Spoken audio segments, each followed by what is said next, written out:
Why do you teach that? You know, there's so many times that I've been asked that question as part of the Lord's church, the Church of Christ. Our teachings are not always in accord with the norms of the religious world.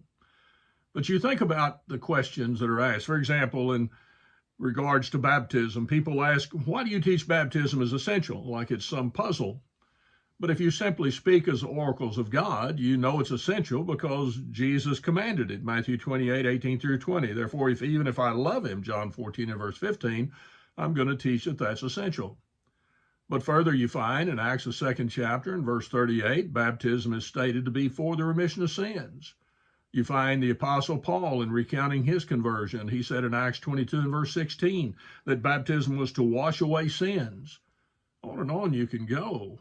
You know, I always challenge people to search the scriptures, whether the things that are said are so. In other words, is it in accord with the Word of God?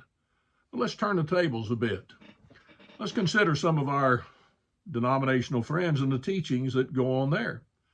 And let me ask the question, why do you teach that? Why do you teach salvation is by faith only, when the only time that phrase is used in the Bible is in James 2 and verse 24, where it says, you're not justified by faith only? Why do you teach that you should attend the church of your choice? Whenever Jesus said in Matthew 16, verse 16 through 18, he would build his church. In Ephesians, the 4th chapter, in verse 4 and following, you find that in reference to the church being the body, he said there's one.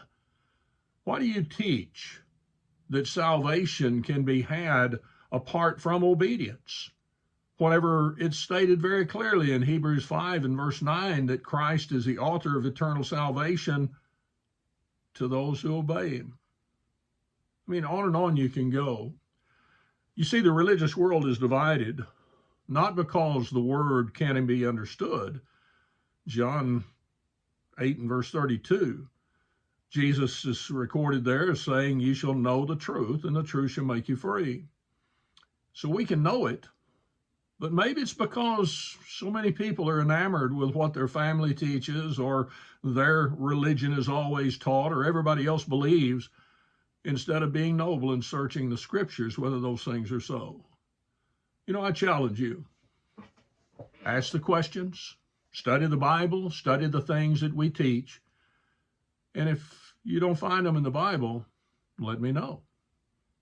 But you be noble, and I believe you'll find that the teachings are there. Thank you for listening.